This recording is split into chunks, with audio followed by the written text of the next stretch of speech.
Once again, good morning everyone and welcome to Hashtag Bangon. Bayanihan tungo sa pagbangon, a free online seminar series brought to you by the Department of Science and Technology, Calabarzon. I am Damiludia and I'll be your moderator for this morning. Welcome to Hashtag Bangon's Dengue in the Time of COVID-19. If you've been with us since the start of this quarantine, you would know that it's been quite some time since we last had our Bangon webinar. We missed you. That's why we are so back with a new series of Bangon webinars, now part of the Department of Science and Technology's pre-National Science and Technology Week 2020 celebration with the theme Agham at Teknolohiya, Sandigan ng Kalusugan, Kabuhayan, Kaayusan at Kinabukasan. So in short, you can expect more Bangon webinars and other equally exciting activities lined up for you virtually in the next few weeks to come. And what you and I are virtually experiencing right now is the first Bangon offering for the Kalusugan sector. And speaking more of Kalusugan, our health has been in the spotlight since the start of 2020 as we are continually facing the threat of COVID 19. Now, what we want to reiterate this morning is that aside from the pandemic, there are other threats out there that we should be prepared for, and one of which is dengue. Most of us might be familiar with it, but how exactly do we deal with dengue during these times? That will be answered in a little while. So, to formally welcome all of us, I'm giving the floor to the Regional Director of the Department of Science and Technology, Calabarzon, Dr. Alexander R. Madrigal. Thank you very much, Ms. Demi Ludia, for the introduction and for opening a very vibrant morning with your message of importance of our topic and what is about Bangon seminar series. So, good morning to every one of us. I would like first to greet our distinguished speaker here, and there are two speakers that we have laid down for you. Joining us today will be our head of the hospital infectious control unit, an infectious disease specialist, Dr. Regina Berba, and also one of our technology generator and inventor, Mr. Lyle Christian Herbosa, the MYK Kitty Kitix inventor. Well, why dengue in time of COVID-19? Me as a part of the committee on prevention and mitigation of the disaster risk reduction and management council of the region has been very proactive in in forecasting whatever risk that might prevail among our people in the region. And we have experienced several multiple occurrence of risks and danger. We have experienced calamities like flood, experienced a lot of calamities like series of earthquakes. That's like what happened way back in 2018 in Batangas, and recently the Taal volcano. We have experienced a lot of landslides and a lot of disaster. And foremost is the pandemic issue. Now we are looking at the response, the prevention, the mitigation aspect of disaster in an aspect such that we could simulate actions and system of responses in cases that this occur in simultaneous, and I hope it will not occur. For example, the Taal volcano is just, I think, short of 2 months before the occurrence of a very big pandemic. What if that happens simultaneously and our people are already crowded in the evacuation center of the volcano? volcano relocation centers. And we are at this point in time anticipating the rainy season ahead of us. As what has been predicted by the Pag-asa of DOST, we will encounter a lot of rainfall because of El Nino. Rainfalls will be frequently occurring in the months of October, November.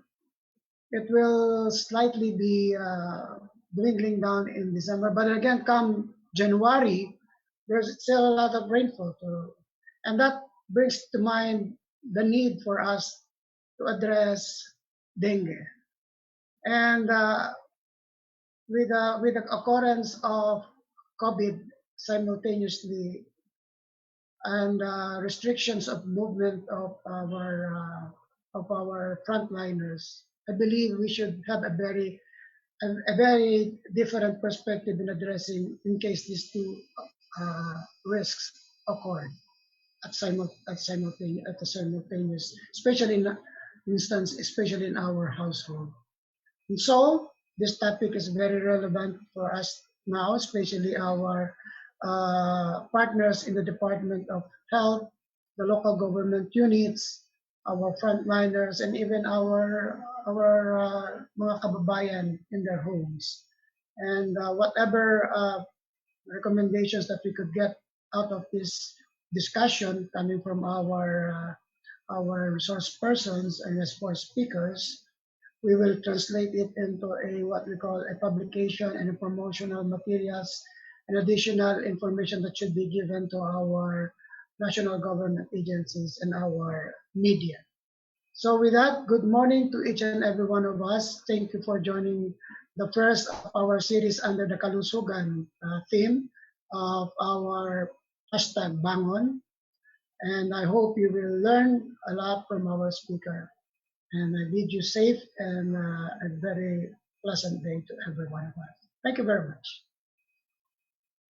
Thank you so much, Dr. Alex. So before we start with our first speaker, let me remind you of the following.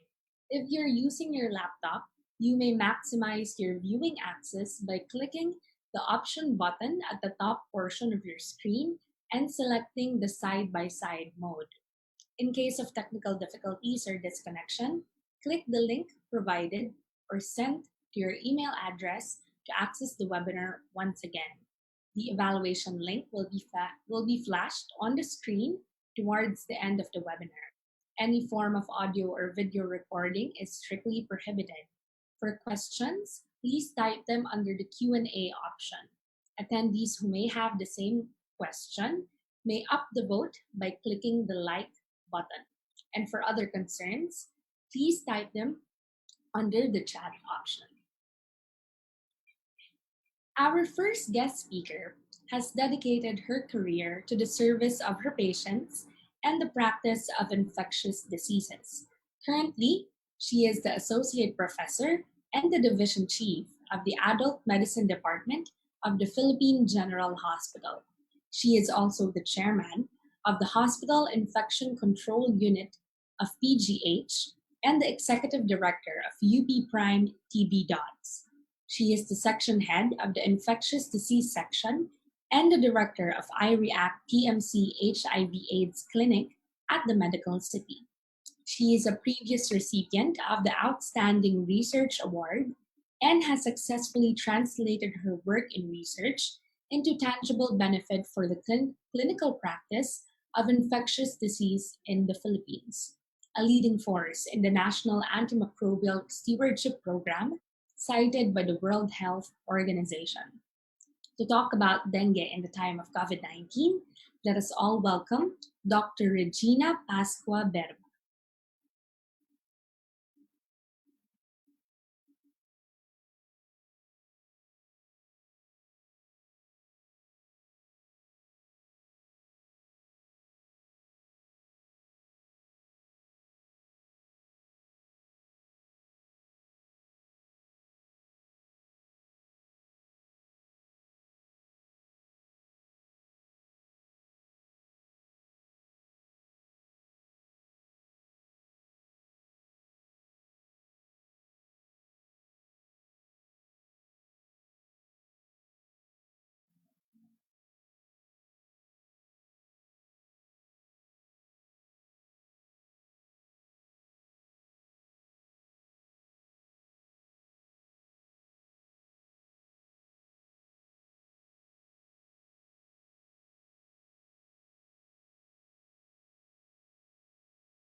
Excuse me, Dr. Burba. I think your microphone is not turned on.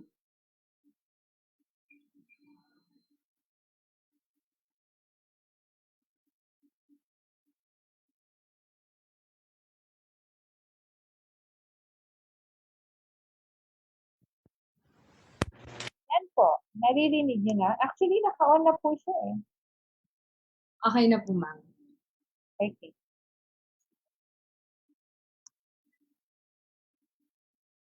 Alright, sorry. Yan. So, let me begin again. Sorry. So, this is the outline. And then I'll start talking a little bit about the history of dengue in the world. Okay, so some of the landmark events are listed in this diagram, and you would see here yung minark ko na color red. Actually, merong important role yung Philippines in the landmark event worldwide. So you might remember, for those who were born prior to this period, naging naging in the limelight tayo because the very first reports of severe disease related to dengue hemorrhagic fever were actually cases from the Philippines way back in the 1950s. So kaya early on we were a major player in the dengue prevalence studies worldwide. So in the pre-COVID era, you might remember that marami tayo naging problems recently with dengue. That's why it's really part of the priority illnesses that we are trying to have control of. In the global situation, we really know that dengue is one of the most rapidly spreading mosquito-borne viral illness. And in the last 50 years, the incidence has really markedly increased.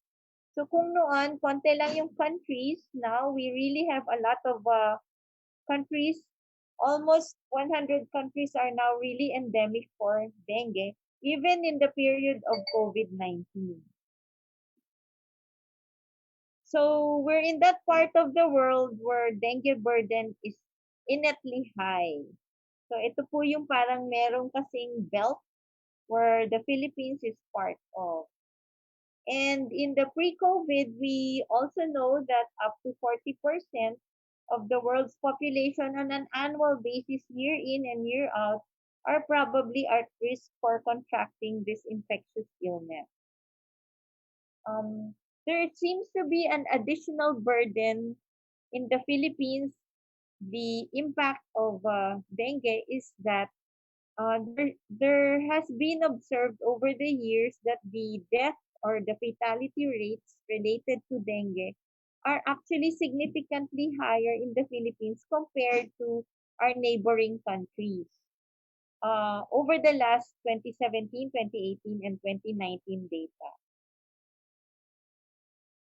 So if we quickly remember, the dengue virus is actually part of the arbovirus Flaviviridae family. It's an RNA and a single-stranded positive sense virus.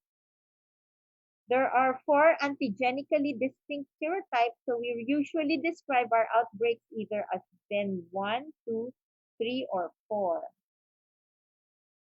So in the era of COVID, our challenges has become even higher because dengue and COVID-19 are sometimes difficult to distinguish from each other because they share very similar clinical and laboratory features.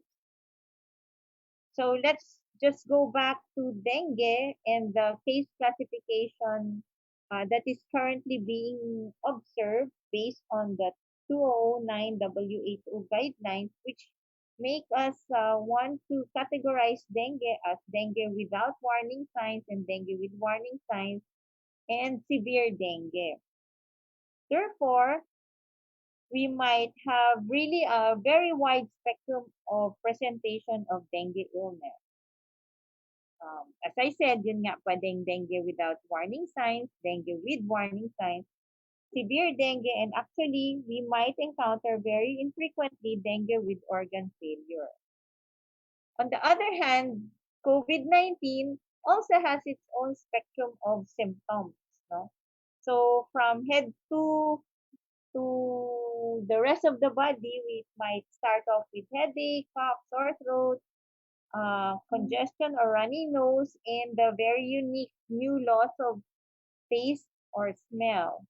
A lot of persons also manifest with fatigue, muscle aches, body aches, fever, chills, nausea, vomiting, and diarrhea. And the persons who might present with more severe presentations will complain of shortness of breath or difficulty in breathing.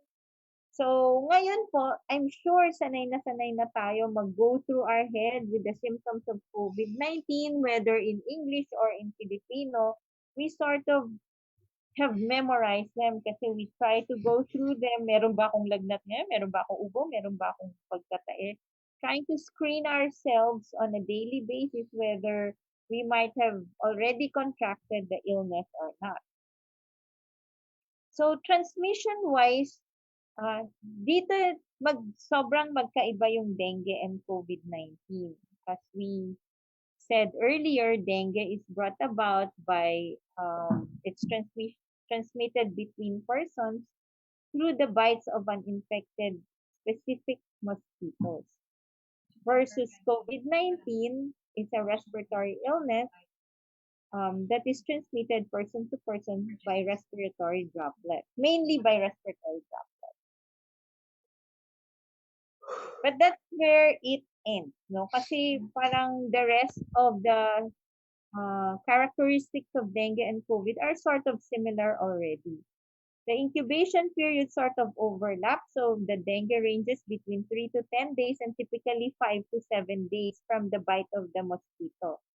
In COVID-19, parang ganun din, 14 days incubation period, and the symptoms, if the patient or if the person contracted the illness, would usually manifest with some symptoms typically around the 5th day after exposure. You would see in this slide that the presentation for the classifications of mild to moderate are sort of similar. Parehong may lagnat, may masakit yung ulo, masakit kasukasuhan, parang influenza-like illness, pwedeng may nausea, vomiting, some diarrhea, and again, some of the laboratories are very, very similar. Severe manifestations, a little bit different. So dengue would manifest with shock, manifestations that tell us there is fluid accumulation, respiratory distress, severe bleeding, severe organ impairment, and sometimes some other organ failure. While in COVID-19, patients who proceed to the severe category would start to need oxygen and then progress into respiratory failure, shock, and multi-organ system dysfunction. So risk factors in dengue, usually the extremes of age would be the ones that are more at risk for severe progression and presence of comorbid factors.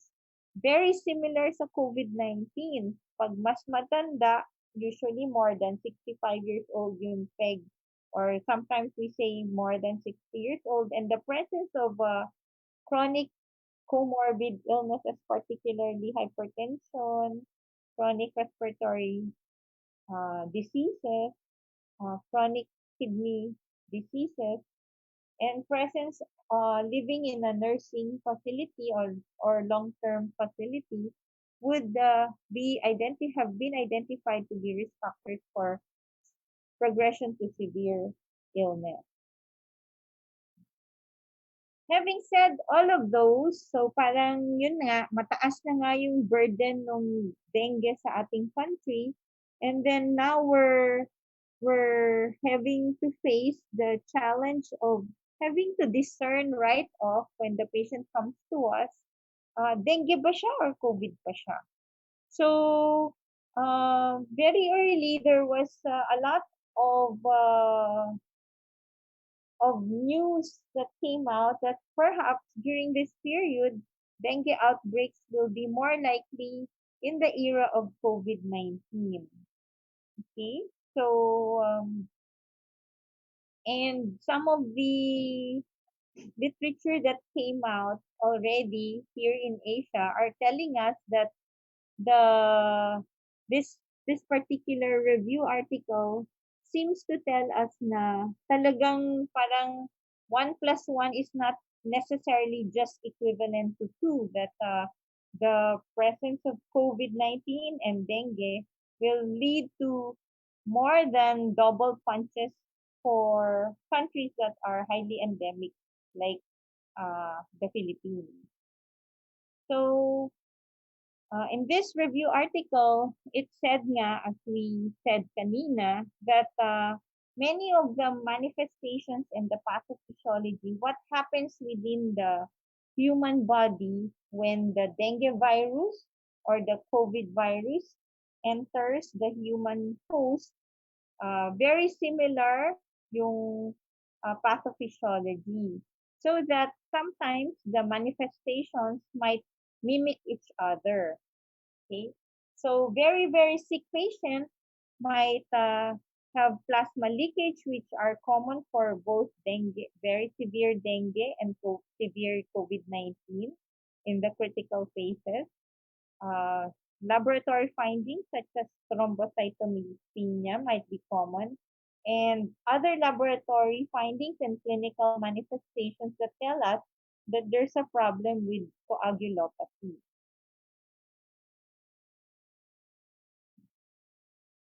There's an additional challenge na, yun nga, pagka COVID-19 na dengue patient pa, leads to a significant burden for countries like us. And it makes us want to prepare our smaller areas like our cities, our regions, and then our country in general, and our overall health system to be able to absorb these challenges in diagnosis and treatment, plus resource allocation. To top it all, there's the possibility of misdiagnosis. So, akala mo dengue, COVID pala, or akala mo COVID, dengue pala. So, this has happened and has been reported in countries like Thailand and Singapore. In Thailand, patients would present with petechiae and low platelets and were initially diagnosed as dengue, but on later admissions were found to be COVID-19.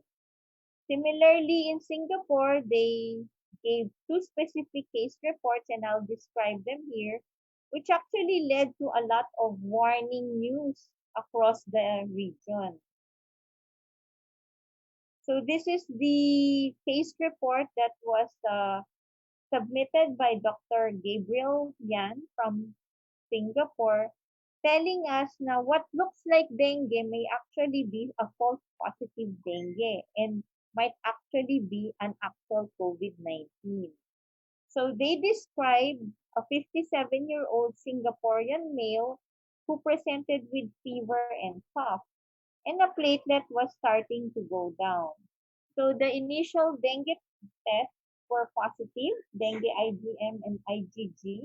So he was actually mild dengue, mild dengue, or dengue with warning signs, and was allowed to go home after a few days in the hospital. But later had to come back because he developed worsening cough and dyspnea.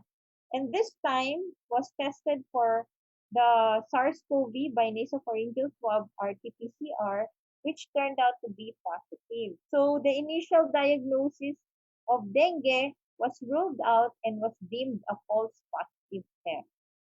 A similar case was reported. This was a 57-year-old Singaporean female.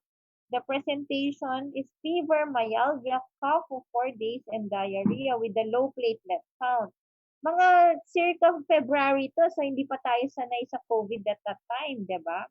So people started to rethink more of dengue when they present with the low platelet.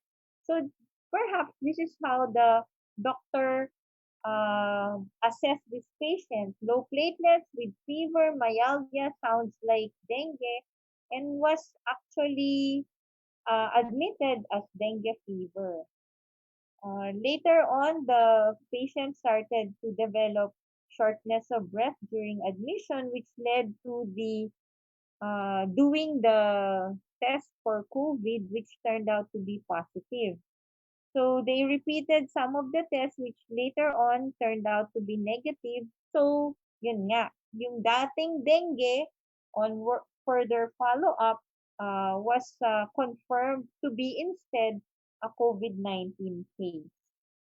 So this suggests that there's a possibility of cross-reactivity of the serological test. So we need to be extra careful when we make the diagnosis between dengue and COVID-19. The reason for this, the hypothesis is that the patients were previously exposed to dengue, so previously had a dengue infection in the past. So there were already antibodies in the human host, and it cross-reacted to the test, and that led to the misdiagnosis. There's another very, very, very interesting. I think this is very interesting. It's just a preprint, so it's not yet fully reviewed by peers, but it was already released, and there was some news about it in Brazil about super spreader cities. So what this group tried to do was to see bakit ba ganun yung distribution ng COVID-19 sa kanilang country. So I think it's very similar to the Philippines. So this is Sao Paulo. That's the capital city of Brazil. So hotspot po siya talaga. And they think the rest of the diagrams here, yung all the maps of Brazil here is trying to show the different highways that they have, the major highways. And they saw that the over time, so initially noong April 2020, green pa sila, so very little amount of COVID. And then dun sa second column po, parang meron ng blue, naging yellow, naging red. So that means there's increasing number of COVID patients. And by August, most of them wala ng blue, di ba? Yellow and red already, telling us that the intensity or the amount of COVID-19 infections has markedly increased. And the last column is about COVID deaths. So, it's not very high na hindi lahat red, but they're already in the mid area. So what they were trying to find out was whether their COVID infections were really emanating from the capital city. Parang tayo, di ba, yung sa NCR, parang yung mga infections ba are coming from us to the provinces. So that's what they're seeing, that the hotspots were actually in the areas where the highways were from the main city of Sao Paulo.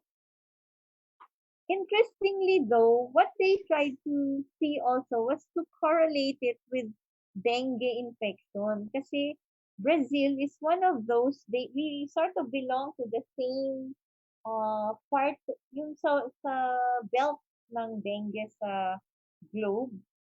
We have this in the same area of the latitude. So they have been high burden. They're also a high burden country for dengue. And you would see here that there's like the difference in the amount of COVID infections, which is the first column, that's letter A, versus the amount of dengue infections in B and C.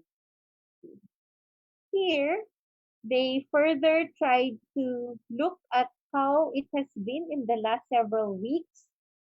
So yung red line describes the trend for dengue this 2020.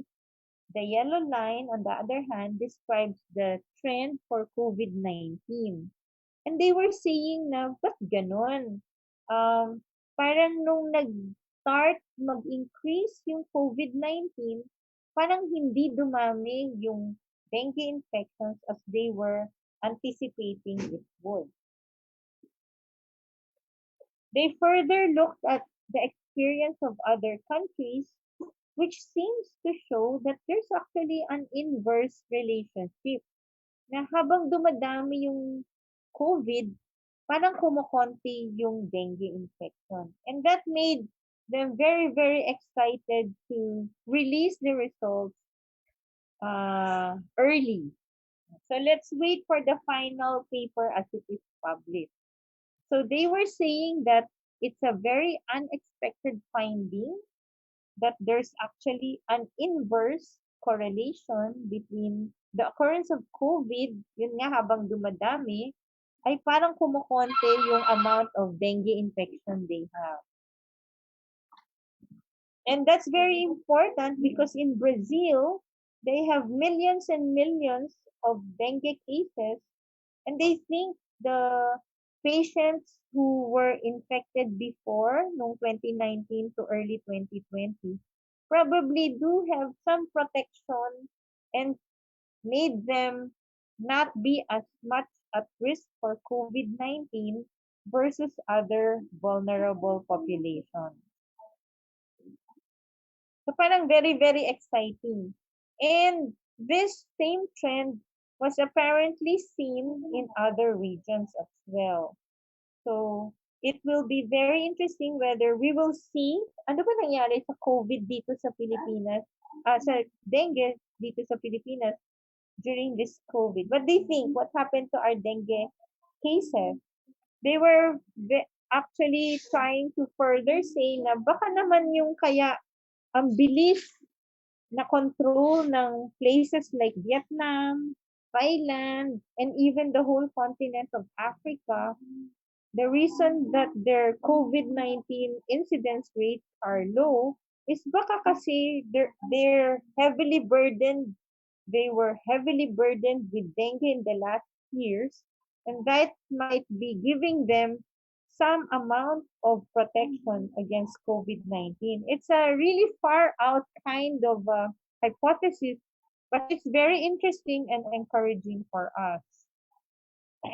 So the hypothesis of this large paper is that there might be some competition. So pag SARS-CoV at saka yung dengue, we're competing for the pool of susceptible people, and those who already contracted dengue before may have some protection. So here na is what happened to us. So part ba tayo, are we experiencing the same phenomenon na habang dumadami yung COVID-19, bumababa yung dengue cases natin?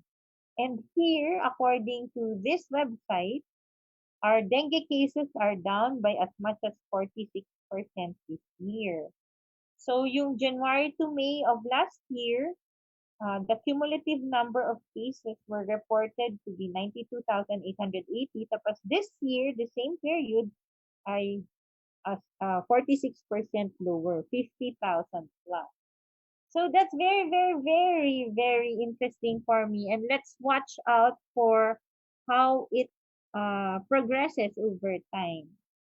So the last part of my talk is to describe this new technology that we are already rolling out in different parts of the country. This is the Biotech Dengue Kit to help with the diagnosis of dengue. Kasi nga lalo na ngayon na parang very confusing yung dengue diagnosis in the light of the COVID-19.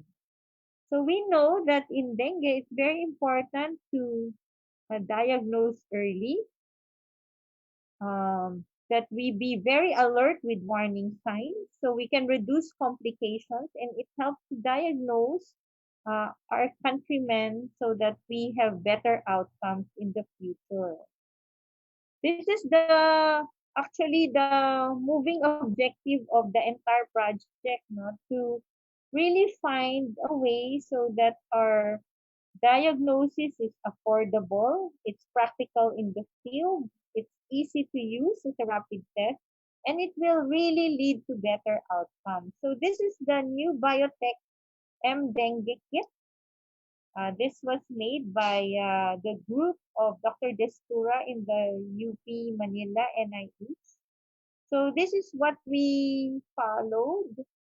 May concept, design, we launched. We started working on this way back in 2013, no? Parang 1 decade na.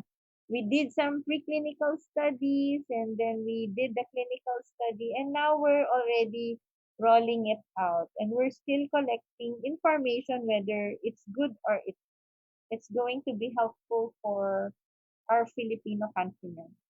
So the objectives is to really evaluate the clinical performance of this new test. We tested over 500 patients. This was a couple of years ago, and we're waiting for the publication of the journal we submitted already. Uh, ang so the whether it was a well, I'm part of the study, so I will be very biased. But when we were designing this, we tried to do it the best way we could so that the diagnostic criteria for a good test to test a new diagnostic test will be fulfilled. So lahat po to ay yes ang answer. So what's their comparison to a reference standard? And the answer is yes. At very complex nga po yung aming reference standard, hindi lang isa. We actually had a pre-run of this in 2014 where we saw encouraging results. We realized that diagnosis is very complex kasi parang pwedeng iba-iba yung ginagamit mong test depende on kung anong time of the dengue illness mo makatch yung patient. Kung dumating ba siya ng day 1, day 2, day 4, day 7, parang iba-iba yung pwede mong gamiting test. So because of that, as I said, our reference laboratory or what we call the gold standard was not based on just one test but on a combination of tests. So bawat patient underwent the biotech test, tapos nag-PCR din siya, nag-dengue NS1, tapos nag-IgM, IgG, plus a convalescent test kung negative sila lahat. So a confirmed positive is pag nag-positive any one of those, as described by the CDC, met the criteria. At para namin sabihin na talagang negative yung patient, ay lahat ng test needs to be negative, even the convalescent titer of the dengue IgG. So testing a new test requires us to fill up a 2x2 table like this, in which we filled up. So we were able to recruit more than 500 cases, and these were the types of patients and the characteristics of our enrolled participants. And this is the very complex mapping of the tests that they underwent. And finally, ito po yung lumabas dun sa accuracy measures, yung TENSI, SPECI ng biotech. And so it's a 82% sensitive and 87 specific. But now, ang makabagong paraan to convey the strength or the accuracy measures of new diagnostic tests is now to use the likelihood ratio. So that's the positive and the negative likelihood ratio. The likelihood that the test will be positive among those who compared to all the other patients. So the numbers are, the positive likelihood ratio is 6.5, which is a very good number. The higher it is away from 1, the better it is. So 6.5 is a very, very good positive number. And a value of for a negative likelihood ratio is also a very good number. So it's very far from 1 and it's almost close to 0. So in effect, we declare that the dengue lab test really performed very well. It has a high enough sensitivity and specificity and very high positive predictive value. And of course, the use of the high positive likelihood ratio and the very low negative likelihood ratio. Just a little bit on the biotech and how proud we are about it. It uses a new platform. It's called the LAMP or the Loop-Mediated Isothermal Amplification.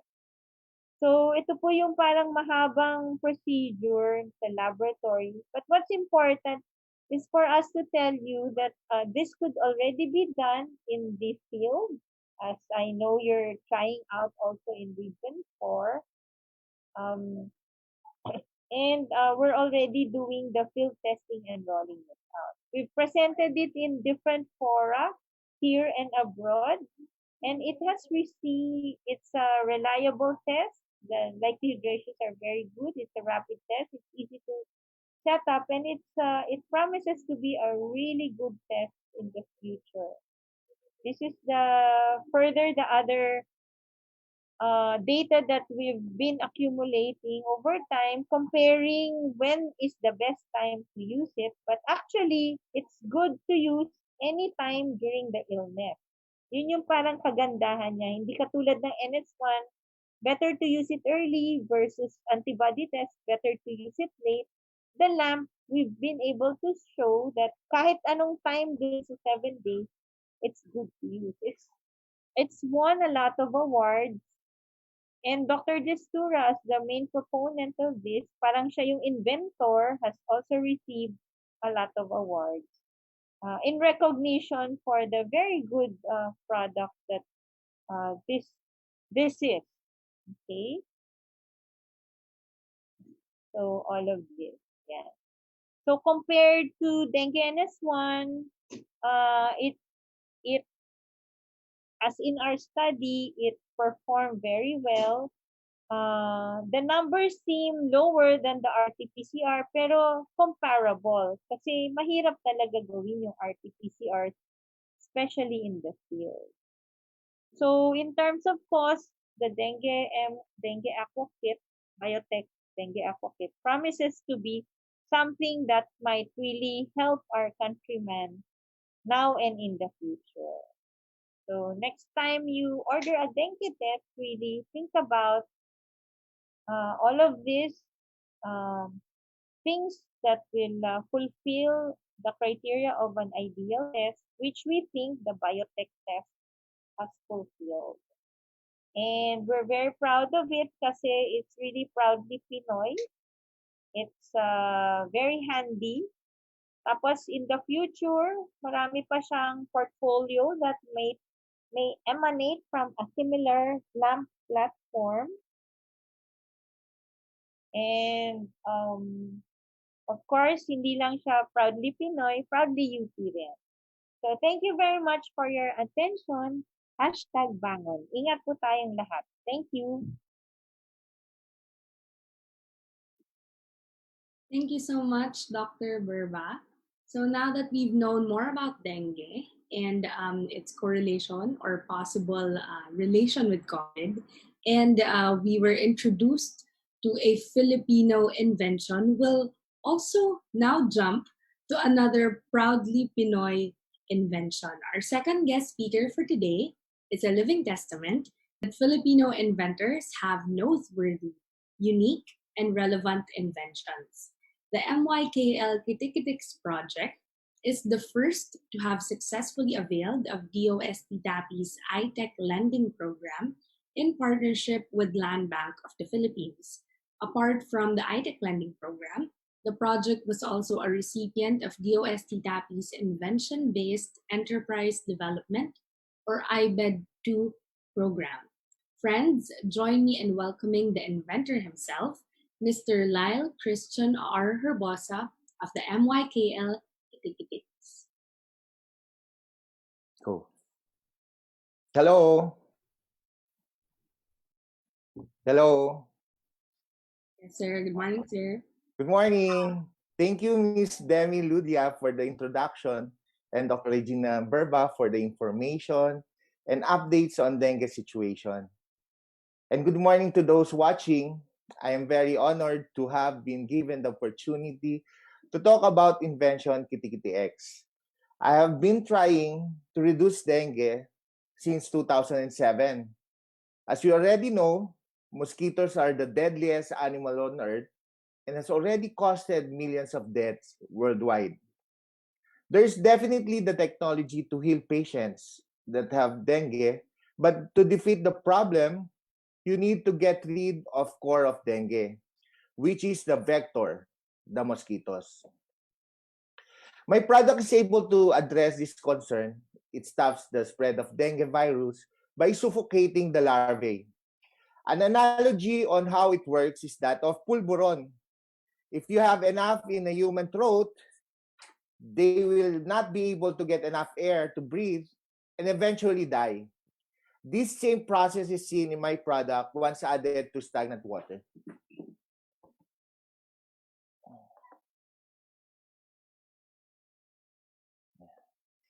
This is a simulator of a possible breeding place of what you will see in your homes, schools, churches, and other potential areas. This container is a representation of that of areas containing water, such as hollow places, that are breeding places of mosquitoes, such as tin cans, buckets, untended pools, bird baths, clogged rain gutters, and many more. Anything that is able to hold water, the mosquito will lay and hatch its eggs there. This simulation is meant to replicate what you will experience in the field. The kitikite inside this container have been harvested in the village of my home and then counted to result in 1,000 pieces of kitikiti. An idea of this simulator is to be able to test out the mortality rate within the day. If 100 pieces die or 1,000 pieces die in the next hour or 10 minutes, then I will know that my product mortality rate is 10% or 100% kitikiti die in an hour. Now, this is my product.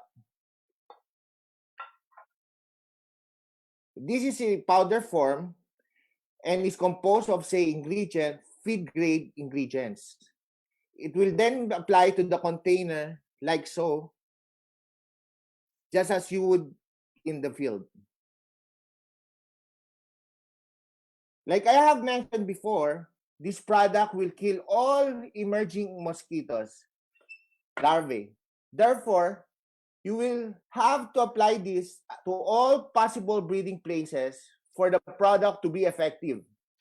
If you use this, all vector of diseases like the mosquito will be eradicated. Therefore, no more mosquitoes will emerge to spread the virus. The way Kitikiti X works is that the product suffocates kitikiti, and they will all start to die within an hour or two. Essentially, the product only needs a gram is to a liter.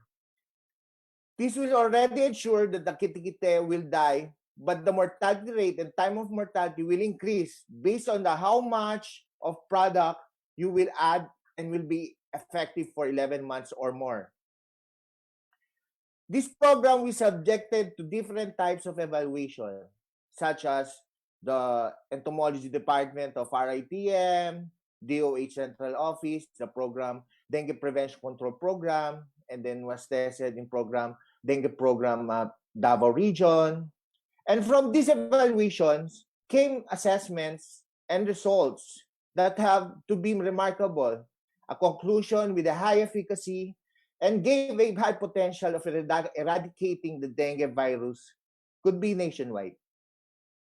For those watching at home that are prone to mosquito breeding places, you may use this same process in order to control dengue within your area.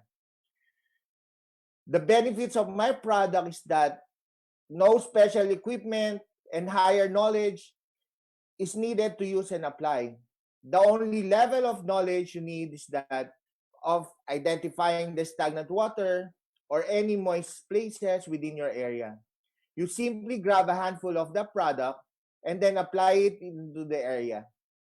This product is considered as feed grade by Bureau of Animal Industry. It is non-poisonous to humans and animals except for mosquitoes. You will be able to touch it with your bare hands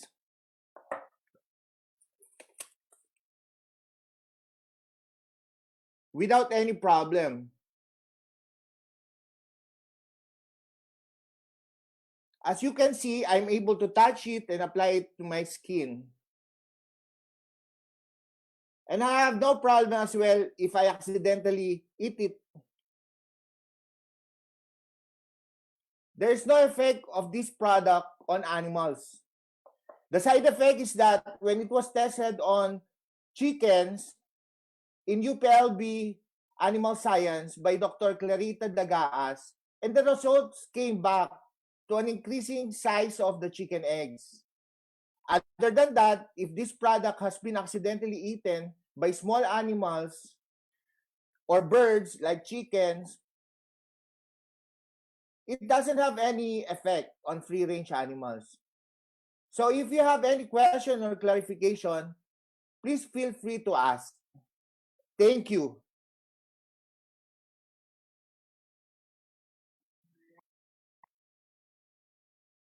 Thank you so much, Mr. Lyle. And with that, we are now ready to entertain your questions. So a reminder to please don't forget to indicate your name followed by your question. For Zoom participants, please type your questions under the Q&A option. Attendees who may have the same question may up the vote by clicking the like button. And for our Facebook attendees, you may head on to the comment section of the Facebook Live and type in your query. Okay, so we will proceed to our first question. I think this is addressed to Dr. Berba. The question is, with the La Nina arriving late in this quarter of 2020, do we expect a surge of dengue cases from this year to 2021?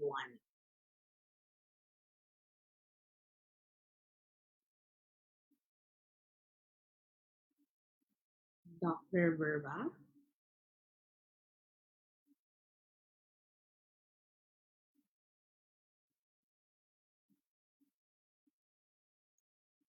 Okay, all right. So I think we'd have to go back to that question. Now,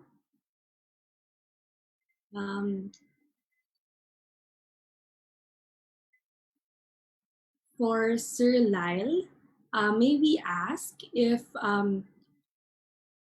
has your technology been deployed to LGUs in the Philippines, or what parts have been using the MYKL Kitty Kitty X? Yes, it was distributed to Visayas region in Region 6, some of the LGUs there like Bacolod City, Bago City to Mayor Yulo, and then this pandemic time it was delivered to Himamaylan Island to Mayor Tongson. So those are areas that I have delivered this year. And now we have also like pending of orders like in Santa Rosa to Mayor Arlene Arcillas, and Calamba City is up to now they're still using the technology of my product in applying it to stagnant water, and then to some areas in call that Davao region. In Davao City, they already started testing the product to Mayor Sara Duterte. And those are the areas being used in their areas. All right. Okay. Sir, a question from Miss Marnelli May Santos. Are mosquitoes immune from insecticide? As what I have said, the only action of my product to mosquitoes larva is that it only suffocates the larva, so there's no resistance developed. So uh, this type of formulation was considered in pesticide category, but it doesn't have any resistance at all. It doesn't have it didn't develop a resistance. Okay. Sir, from Maria Victoria Margarita Arellano, is it possible for an LGU to purchase the said product? I think she's asking for what process do they have to undergo in order to purchase the kit. Yeah. If that's an LGU on barangay level or city level or municipal level or even national level, we have the same procurement law, which is 9184, and they can procure this through Section 50, letter C, wherein it's a manufactured product and it's an invention, though, so they cannot order anywhere else just with MYKL Trading Incorporated. So if they're interested to procure this product in order to stop the spread of the disease in their area, they may do so using those Procurement Act Section 50 of letter C for manufacturer and exclusive distributorship. Sir, I think we also have some viewers who are inventors themselves. So they are curious, how were you able to connect with DOST TAPI? Can you tell us more about it?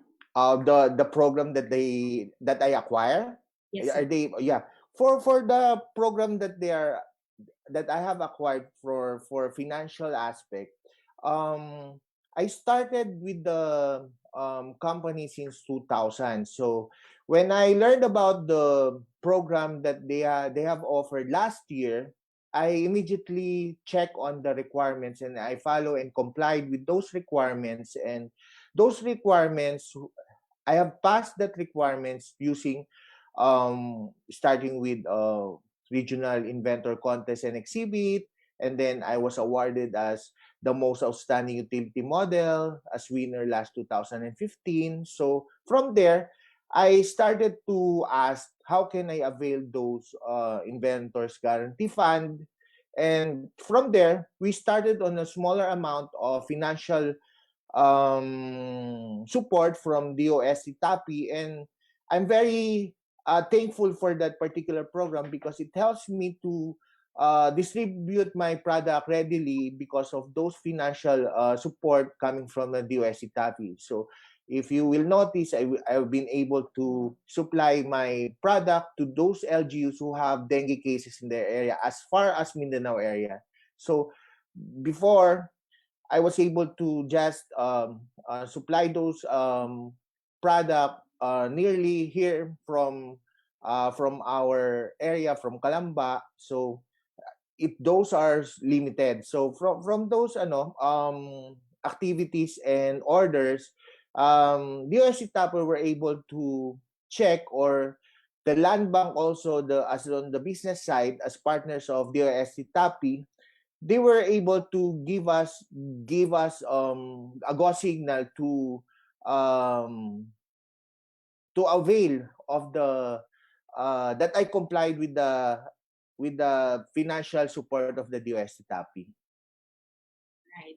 Thank you, sir. So if you're interested to avail of DOS TAPI's support, you may contact us so that through our Facebook page, that's at DOST Calabarzon, so that we can connect you to DOST TAPI.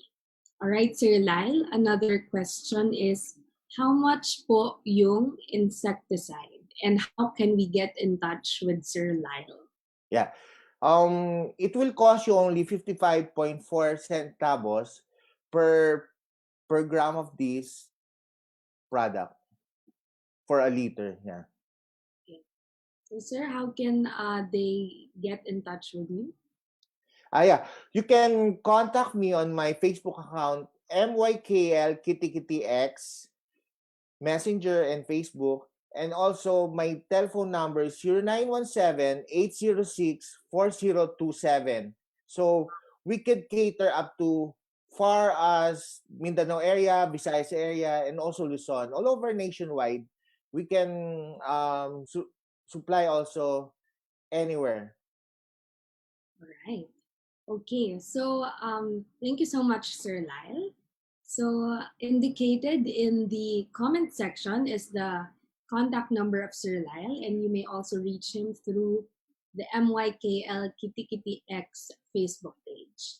So while we're waiting for Dr. Burba, like I said earlier, this Bangon webinar is just one of the many webinars and activities that we have prepared for you for our pre-National Science and Technology Week celebration. So in line with that, I'd like to promote some of our activities. On October 14, we will have another Bangon webinar under the Kalusugan sector, that's overcoming compassion and caution fatigue during the pandemic. So for more information about that, if you're interested to register and also join the Bangon webinar, you may do so. This is completely free. You just have to go to the DOST Calabarzon Facebook page for the registration details. At the same time, we'll also be going live through our Facebook account, so you may also reach us through following and liking our Facebook page. On October 30, we will also have an electronic launching of the Food Safety Self-Assessment Tool for home-based or online food sellers. So that's still under the Kalusugan sector. And by November 20, we will have another webinar, and that's 20 in 2020, featuring our RX box technology. Now, in line with our kabuhayan, on November 9, we will be having a memorandum of agreement signing for the local Advanced Mechatronics, Robotics, and Industrial Automation Laboratory, or the Amariel Group. By November 16 to 17, we will be having a summit called the Second National Makapuno Summit. At the same time, we will be having the electronic launching of the Makapuno Growth Chamber. The following day, we'll be having, by November 19, we'll be having a technology licensing agreement signing and forum on the Enhanced NutriBun. This is the DOST FNRI's NutriBun project. And by November 24 to 25, we'll have another Bangon webinar on technology and innovation for the tropical wine and distilled spirits industry. So, moving on to our Kaayusan sector, by October 23 to 24, we'll be having an online training on the latex tapping and drying process. By November 5, there will be an electronic launching of the rubber latex drying facility. On November 6, the day after that, we'll be having a MOA signing on the community-managed micro hydropower for the CMMHP Kayabu project. And by November 12, we'll be having an electronic launching of the automatic identification system equipped fiberglass rescue boat deployed to the Polillo group of islands. And for our last sector, for our Kaunlaran sector, on October 15, we'll be having a forum. That's the 6th Calabarzon Research, Statistics, and Innovation Forum, which will be live through our Facebook page. On October 26 to 28, we'll be having another Bangon webinar for the promotion of our DOST courseware for Los Baños, Rizal, and Quezon. On November 9, we'll be having a virtual tour of the Ideation Design and Development Laboratory, at the same time an awarding of the IDD Laboratory Design Challenge. The day after, we'll be having a virtual tour of the Center for Hazard and Environmental Resource Mapping, or CHERM, and we'll have a ceremonial turnover of the layered maps to LGUs affected by the Taal eruption. At the same time, that doesn't end there, we'll have a webinar uh, which we will be featuring the DRRM maps produced by our CHIRM laboratory. On November 13, we'll have the awarding of the best setup and CBP adapters. Setup is the Small Enterprise Technology Upgrading Program, and the community-based project. These are the two projects of the DOST for our micro, small, and medium enterprises, as well as for people's organizations here in Calabarzon. And lastly, on November 20, we'll have the awarding of the Online Creative Robotics Contest. So nakita nyo naman po, we are very jam-packed for our pre-NSTW activities. All right. So I think we have Dr. Berba with us already. Ma'am?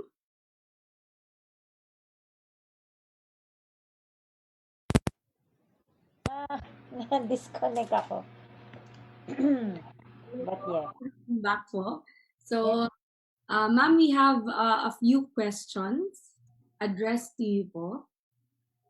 Number one is, with the La Nina arriving late in this quarter of 2020, do we expect a surge of dengue cases from this year to 2021? I really think medyo nag-iba yung character nung presentation ng dengue infection sa atin.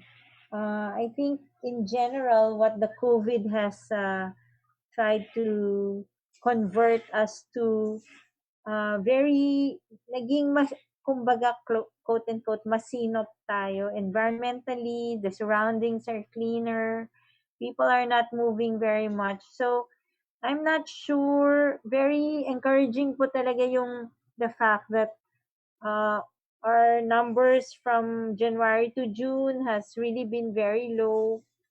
Pero again, with the La Nina and maybe the possibility that there will be pools of water around, maybe that will have some impact. But let's see. Yun. I think nasa stage tayo talaga na we don't know, and we really just have to keep our guards up panay the way we've been trying to prevent and control dengue in our communities. Tapos use of more technology like yung kanina pinakita ni Sir sa atin, dapat gamitin natin lahat ng pwede nating gamitin. Yes. But wait and see po tayo how the COVID is affecting all of this. I think nga overall parang fortunate tayo na hindi marami yung dengue kasi otherwise mahihirapan po talaga yung health systems natin. Thank you, ma'am. Another question, is nasal swab for COVID testing contraindicated for patients with dengue?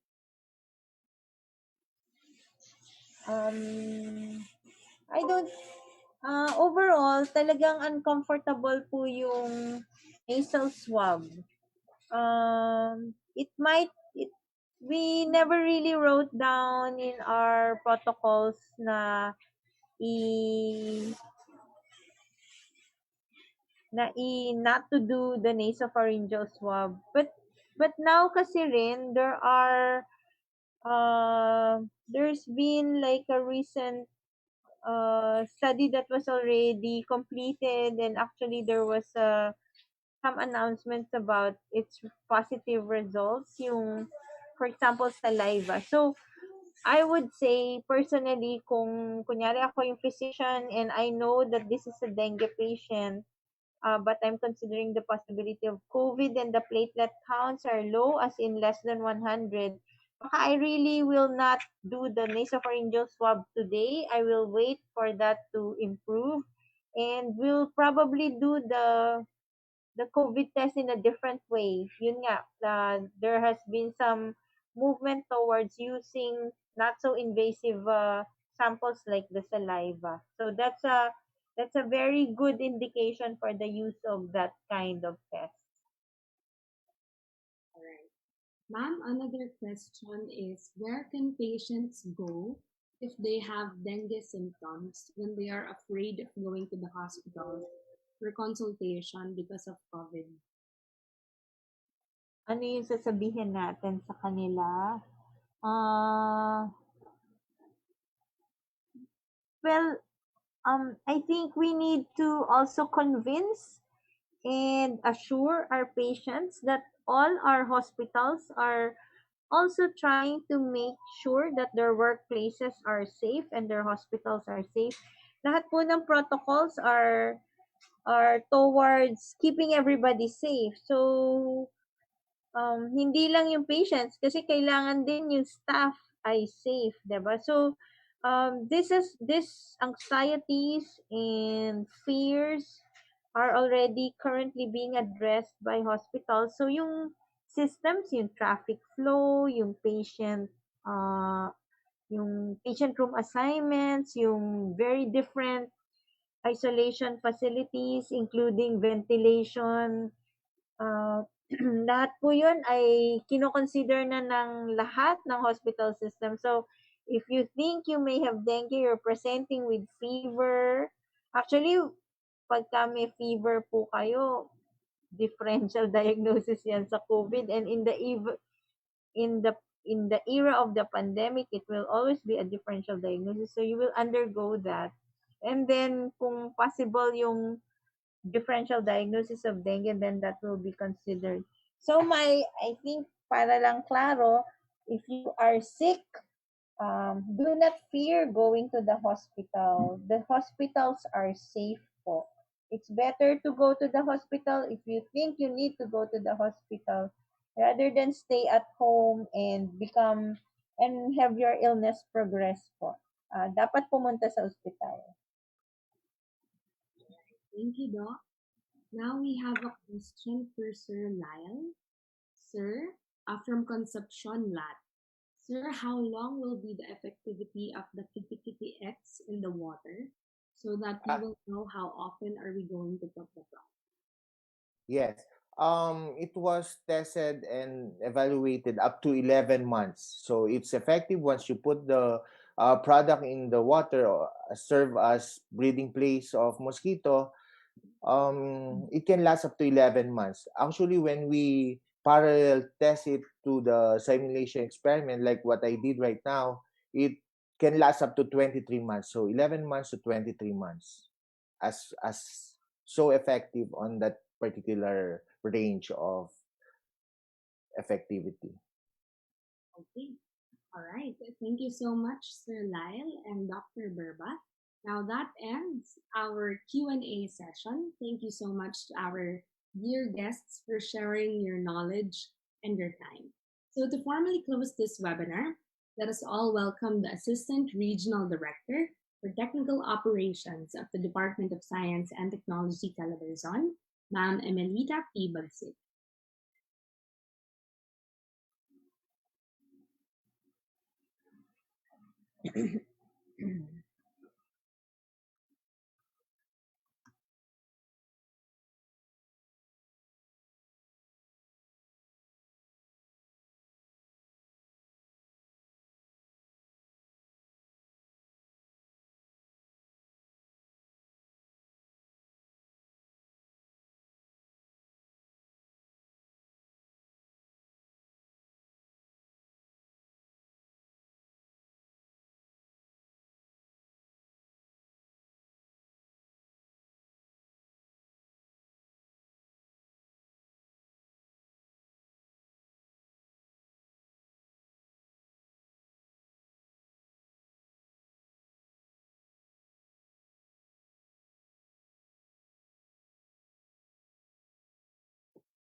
All right, so while we're waiting for Ma'am Emmy, we'd like to remind our participants that in order for you to receive your virtual certificate of attendance or participation in this webinar, please fill in the evaluation link, which will be flashed later on.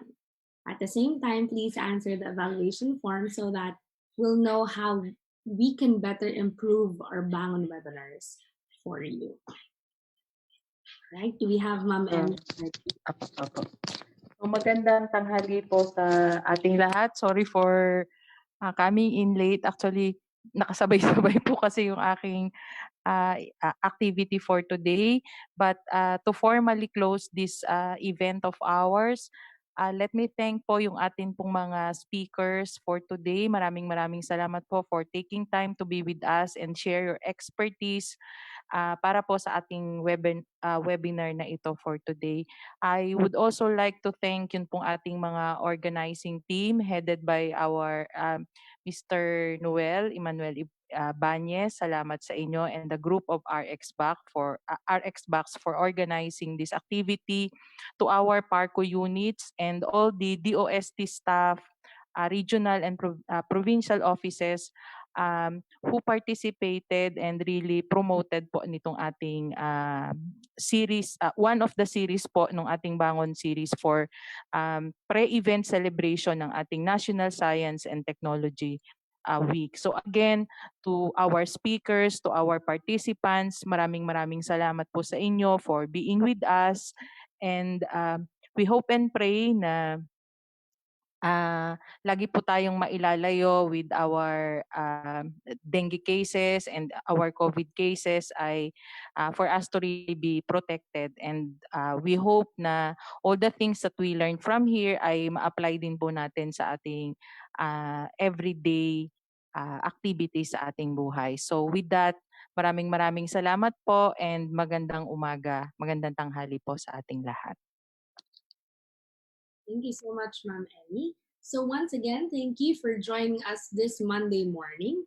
We hope that you learned and you'll pass on the learning. Like I said earlier, we still have more Bangon webinars prepared for you. And this upcoming Wednesday, we have the second part of our Bangon series for the Kalusugan sector. We'll be talking about overcoming caution and compassion fatigue during the pandemic. For more details, and of that webinar and more of our programs, you may follow us through our Facebook page. That's at DOST Calabarzon. And again, to receive an electronic copy of your certificate of attendance, please answer the evaluation form through the link flashed on your screen. Kabayan, in these trying times, don't forget that science and technology are here with us at kaakibat natin sila sa sama-sama nating pagbangon. This has been Demi Ludia from the Department of Science and Technology Calabarzon, striving to bring science closer to the people. We always aim to innovate and make a difference. Thank you and have a good day.